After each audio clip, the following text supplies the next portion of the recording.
So you were talking about essentially having to give artificial intelligence common sense.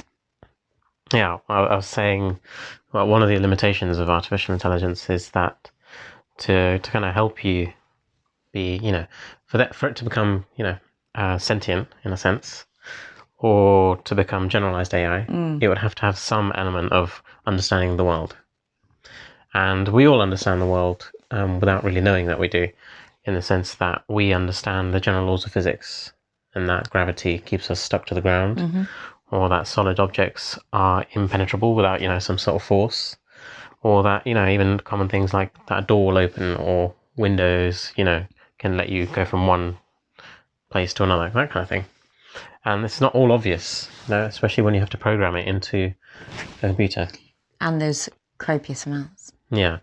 So this is like the underlying layer that we all have, that we build on as a child, and we learn these things through experimenting in a sense, or we learn from imitation. You don't have to put your hand in a fire to know that it burns, but things like gravity, we generally play with it until we find out. We put things in our mouth to see what its texture is and what it can take in terms of force, and so we get like an understanding of what the world is around us. And then we build on that in layers, like we'll have obvious things which are physical, like that, like the doors and the gravity, and that objects are hard or soft, and to hold an egg you have to have a certain grip. But then you get to really abstract knowledge, where you start thinking about consciousness, or start thinking about physics, and then it gets really complicated to try to program that into a computer. Yes. And for you to have generalized intelligence, you have to have the ability to do that. And we're not there yet. It might be possible in future, but I think it's a completely different. The method to solve that might be completely different to the methods we're using now. And could it be machines that get you there? As in, you use maybe narrow intelligence from machines to...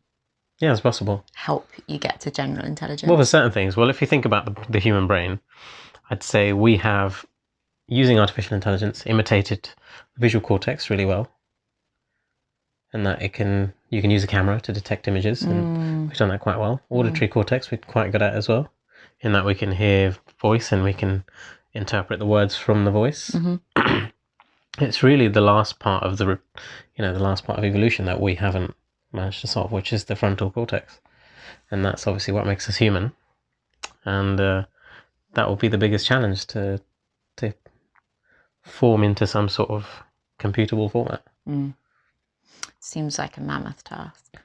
Yeah, and it may not happen, as I said, and it might take 1,000 years. We don't really know. Yeah. Because we don't know what it will take to get there. What about because obviously you're not proposing that artificial intelligence replace doctors anyway. Your vision is more that they're an adjunct and that doctors will use them. So decision assistance, so it's in the name, to assist.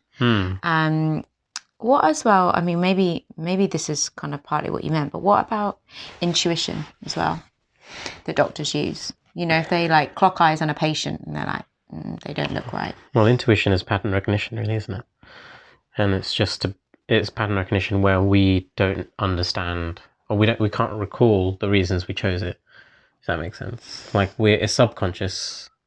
That's essentially what intuition is, isn't it? It's that you see things, but you don't know that you saw them, if that makes sense. Sure. Like when we talk about micro expressions, or we talk about someone's color changing from, it might be like a pink color to a slightly gray. You've seen something that's changed, but you can't put your finger on it because we're just not that good at that, maybe. I suppose it's a way of our brain being more efficient as well, because it's not, we only have a certain bandwidth, and, your brain makes quick decisions and has Hoyerisms and things for a reason, right? As in, so that you can make certain decisions and judgments quicker. So is it for efficiency? Well, most of what we do isn't conscious. So that's the major problem. If everything we did was conscious, then you could program it into a computer. But most of what we do isn't. Most of our emotions aren't conscious to us. Our thoughts are just kind of like the top layer that we're conscious of. But a lot of other things happen, similar to the iceberg analogy, in that we have conscious thought, which is kind of just the tip of the iceberg, and then underneath that, there's all this unconscious thought which is driving us, and that's and you have to somehow get that into. If you wanted to build generalized intelligence, artificial intelligence, then you have to have some sort of method for computers to also imitate that, which is much more of a complex task than pattern recognition and picking out pictures and associating one thing with another. It's red on there. Yeah, I'm not sure why. Battery low, but that's for this thing. This battery's low.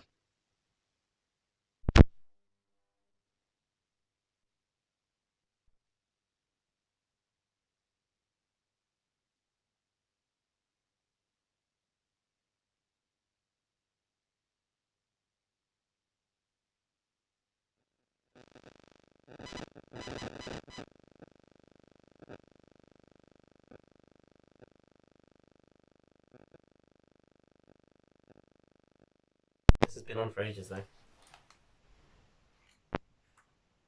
Hasn't it? I don't know. I think I just left it on, yeah, but it wasn't being used. Yeah, but it's still going to receive. Replace those. Those are the ones put in earlier. The fuck?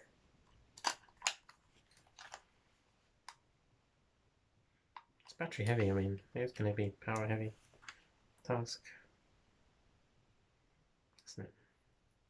Do you want to see how it picks up without it? Quickly. Sure. We can leave the mics on.